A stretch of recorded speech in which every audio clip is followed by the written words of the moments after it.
I'm Jason DeLay. I'm from Jones Creek, Georgia. I'm a catcher with the Pittsburgh Pirates. So this is actually a funny story. I don't think really anyone knows this, but my grandfather was a catcher with the Pittsburgh Pirates. He never made it to the majors, but he played in the minors, and so growing up in my basement, we've always had his jersey hung in our basement with his catcher's glove hanging right there. So it's just kind of crazy the way things work out. You know, I knew that I was capable of playing in the MLB, like and playing at a high level. It was more so just, you know, being in the right place at the right time. And, you know, I had a lot of conversations with some guys who were in charge, and I was like, hey, like, I'm really not planning on sitting around for that long. And then I told him, I said, hey, like in 3 weeks we go to Gwinnett. That might be a good stopping point for me. You know, that's where my family's from, that's where I grew up. And I had already started packing up my apartment because I had no plan on coming back.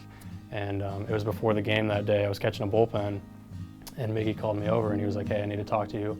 Calls me into his office and he said, you know, hey, Comodina ended up testing positive for COVID.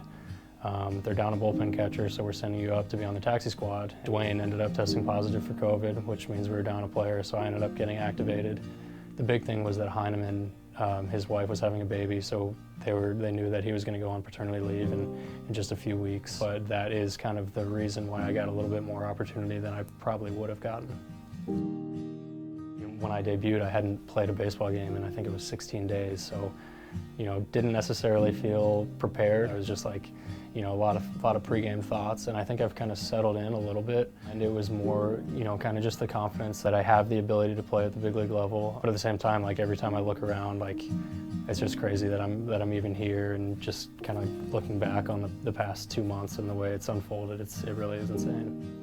I love playing for the Pirates every day. Coming to PNC Park, it's incredible. I feel amazing. Like every day, just being able to play in this park, in this city, it really is crazy.